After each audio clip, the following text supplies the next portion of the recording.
All ultra white collar boxing events are heavily regulated. That's how we make them so safe. We ensure that whether you be boxing in Aberdeen or boxing in Exeter, your event is safe and it's consistently run and they're all done in exactly the same manner. We run around 450 events every year, and sometimes we'll do 30 events on one evening right across the UK. So it's of utmost importance that everything is done correctly. So to every event, we have a set protocol that is sent out, and the event follows that set protocol. Before the event even happens, I'm just going to talk about that for a few minutes, all participants will all fill out a health questionnaire right at the start. That's our opportunity to check if anyone is epileptic or if there's any reason medically that they shouldn't participate. They'll then take part in 8 weeks of training. The 8 weeks of training is like a screening process. The trainers at the gym will constantly watch everyone, they'll constantly assess everyone, and then they'll match everyone up about a week before the event, and they'll be matched up based on what they've seen over those 8 weeks, and be matched based on weight, fitness, ability and age. And the coaches will ensure that everyone has a fair competitive bout, whatever standard, whatever level they are boxing at. Come event day, all the participants turn up and everything is kind of done. So there's obviously a lot of stuff that goes on in the background that no one really knows about. So in this video, we're just going to talk you through a little bit of that, just to understand the efforts we go to regulate everything and to make sure everything is done properly. At every event, there'll be a health and safety pack. In the health and safety pack, when you open it, first of all, general guidelines. So that's just general checklists that run at all the events. We will then have the boxing ring will be put up. When the boxing ring's put up by Unibox, which is a hire company that we use, they will check it. They will sign off that they're happy that it's been put up properly.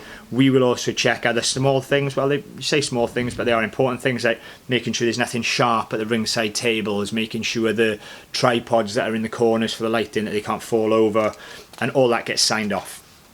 Medics then arrive on site, and we check their ID to make sure they are appropriately qualified and that the medical company have sent the right person on the day to do the job. Medics will then read assignment instructions, they will write down details of the local A&E, they will sign their assignment instructions to sign and agree that they know exactly what they're doing and they understand their roles for that day.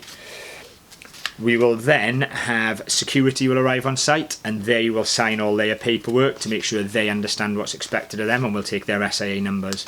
The coaches will then arrive, and when they arrive, they again will sign that they're there to look after the participants in the corners. Once all that stuff is done, our coordinator will then sign off to confirm that all those steps have been taken. So every event has one of these, and that helps make sure the shows are safe.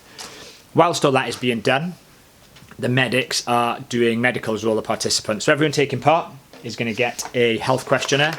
Everyone fills out that health questionnaire, hands it in, make sure that nothing's changed from when training started to event day. So the medics will have that on site. The medics will have one piece of paper, and obviously this would have names on it, and they will check all the participants off to make sure that everyone's had a medical so they can't miss anybody out, and the medics sign that they've checked everyone. Once the medics have done that, all that form is taken from the medics, and the medics are then given a pre-fight medical checklist in fight order, and they tick that off to make sure that if for some reason they've somehow missed someone on the first form, they definitely know that they haven't missed them when they check it again. Everyone then boxes.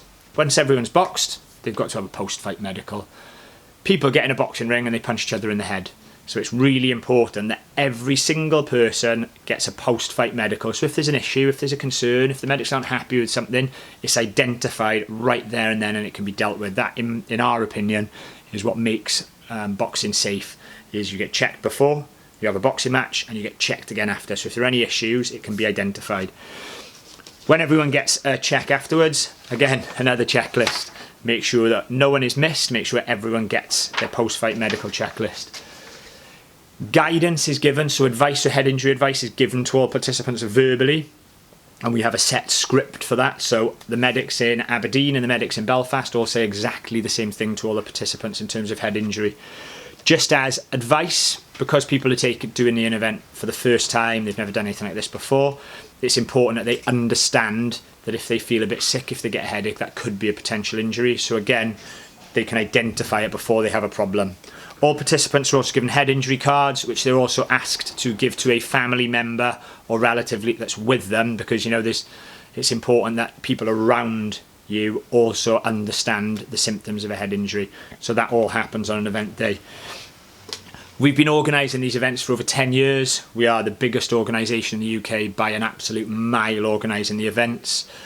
We organise masses of shows. We change tens of thousands of people's lives in terms of people signing up, getting 8 weeks of free training, taking part in incredible events. And that is down to our health and safety practices. Health and safety practice is certainly a big element of it. We want everyone to have a really safe experience, so we make sure that show after show after show after show is done consistently and that everyone is as safe as they possibly can be. If you'd like to take part in an event, you can sign up at uwcb.co.uk.